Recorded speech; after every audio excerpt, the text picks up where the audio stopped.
Hey everyone, this is Josh here. So I have been a little bit lazy making videos lately, of course. As anybody who knows me can tell, I'm generally pretty lazy with that kind of stuff. I wanted to come back, and this time I've decided, I've gotten some advice from some people, and I've decided I'm going to start at least trying to get one video out every day. And what I'm going to try to do to structure that is I'm going to try to do it in a sort of a kind of a daily recap. I check the news, I'd say about probably 5 or 6 times, up to 10 a day. I'm constantly looking at the news, seeing what's going on in the world and politics specifically. And I think it's a waste of that to not kind of talk about it. Not really, nobody that I know, especially at my job where I work, nobody really gets involved with politics. I think it's important to kind of recap the day, the political day, um, at least for me, so I don't kind of forget it. If I don't talk about anything, if I don't talk about politics with people, I just kind of gets kind of pushed to the back of my mind. That's about it. So I wanted to make this video today just as kind of a pretense to what I'm going to be doing here in the future. I'm going to be trying to do some, generally I know these blank screens are a little bit boring, so I'm going to try to do some deals with editing, see what I can do in that regard. With these videos, kind of see where my mind can take me with this. Maybe pasting sources, screenshots, things like that. So we'll see.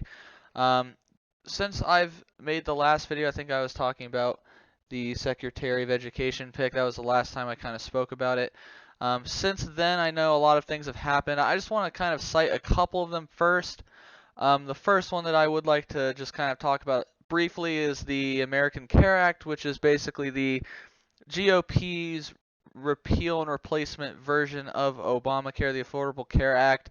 The GOP, or Trump and Paul Ryan, came up with a new health care law to essentially replace Obamacare. And as kind of a recap of what happened with that, the Freedom Caucus, which is about 30 to 40 members of the House, it's essentially a very conservative section of that group.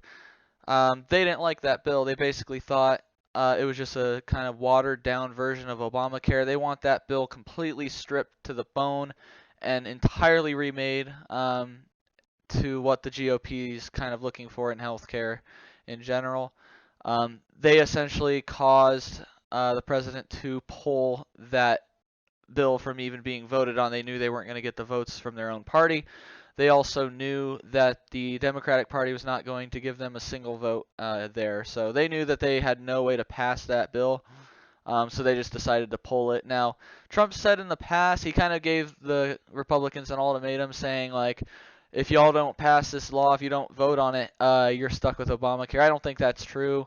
I'm sure they're going to be working on it to get it replaced regardless. Now, I think they're most likely going to be focusing on other things for now, but I think it's important to understand that, at least in my personal opinion, I think anything is better than Obamacare. I think that replacement bill had a lot of things to kind of try to compromise so that they could maybe get more votes from the Democratic side, but they did not.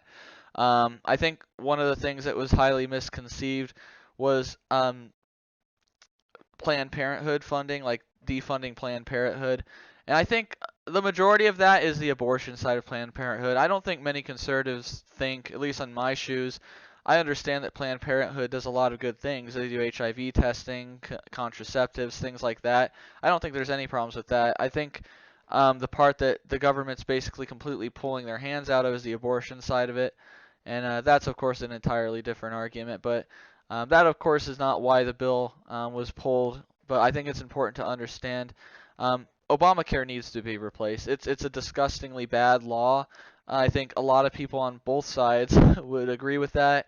There are people that purposely are not covered under health insurance because they understand that essentially the premiums and the monthly payments on their health insurance and the cost of using it. So basically the deductibles for using your health insurance plan marked with the premiums is so high that you might be paying $300 a month for health insurance with a $10,000 deductible that you can never even pay unless you have a life-threatening, like, you have a heart attack or something. So a lot of people can't even use their health insurance and they're paying out the nose for it. So a lot of people are just they're taking the penalty up the ass just so they don't have to pay the premiums, because they know it's like, what's the point of paying a premium that's higher than the penalty if I'm not going to be able to use health insurance anyway? I might as well just not have it.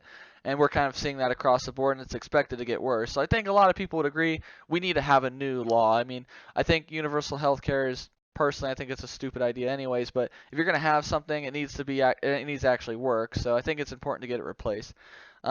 So that's kind of, I think, one of the biggest things. There's other stuff, but for now, I'm just going to go ahead and move past that. And I'll go ahead and just get into the recap for today.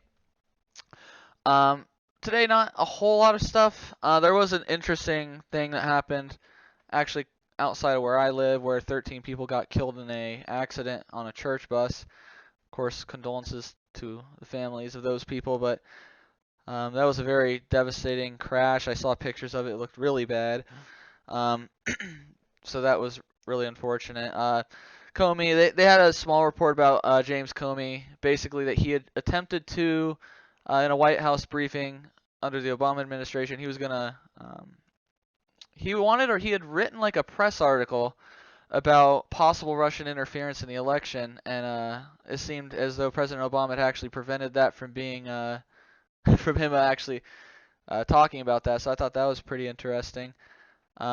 I think the biggest one, at least for today, I'm not sure how well it was reported on CNN, at least for Fox, was that an official from the Obama administration basically had verified that surveillance had been ordered to be gathered of Trump associates during the election, that they had also been ordered very specifically to try to hide and make that information that they were obtaining hard to get by the coming administrations.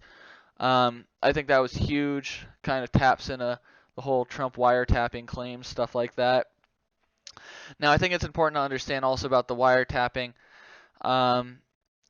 As people who have known Trump for a very long time, he talks without, I think, thinking too much about what he's saying. He tweets without thinking too much about the context of what he's tweeting.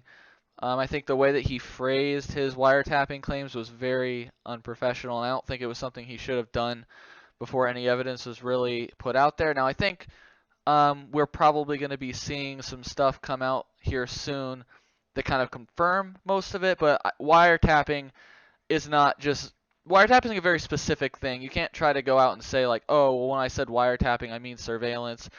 Wiretapping is a specific kind of surveillance. It just doesn't really make too much sense to me that he would have meant it like that. I know he put it in quotes, but regardless, like, there's no reason not to just type surveillance. You just, type it on your computer when you're making that tweet. So all of that's a little bit interesting. I think it'll be cool to see what goes on with that. CNN, of course, same old, looks worse and worse for Trump. Generally, CNN, for the most part, they report the same kind of things. I just think that they do it in more of a negative tone. I don't know why they have to put it like this. I don't think that's necessarily true, but it's all with your bias and your opinion on things. So we'll see. Overall, relatively boring day, but I'm expecting to see something here interesting tomorrow. I know that this whole deal with the bathroom bill is going to be interesting. North Carolina lawmakers looking to repeal the thing that essentially allowed transgender people to go into whatever bathroom they choose. I think there's been a lot of controversy over that one, and it's going to be interesting to see what happens with that. But for today, not too important, not too many humongous changes. But overall, I think it was, news is news. I had some interesting stuff to see, so we'll tune in tomorrow. Now, anybody that is interested in this, I'm going to be basically every day trying to do these kind of recaps, have some sort of a thoughtful discussion about anything controversial, my opinions on it, things like that. Feel free to leave comments if you have any, if you have any differing points of view, any suggestions, comments about the video itself, how it's edited. Anything you think I could do to improve it. Definitely leave a like if you want to continue seeing this progress. Hit the subscribe button as well, and we'll go from there. But for now, I think we should be good to go here. So I do hope all of you that are watching have a wonderful rest of your day, and we'll see you in the next video.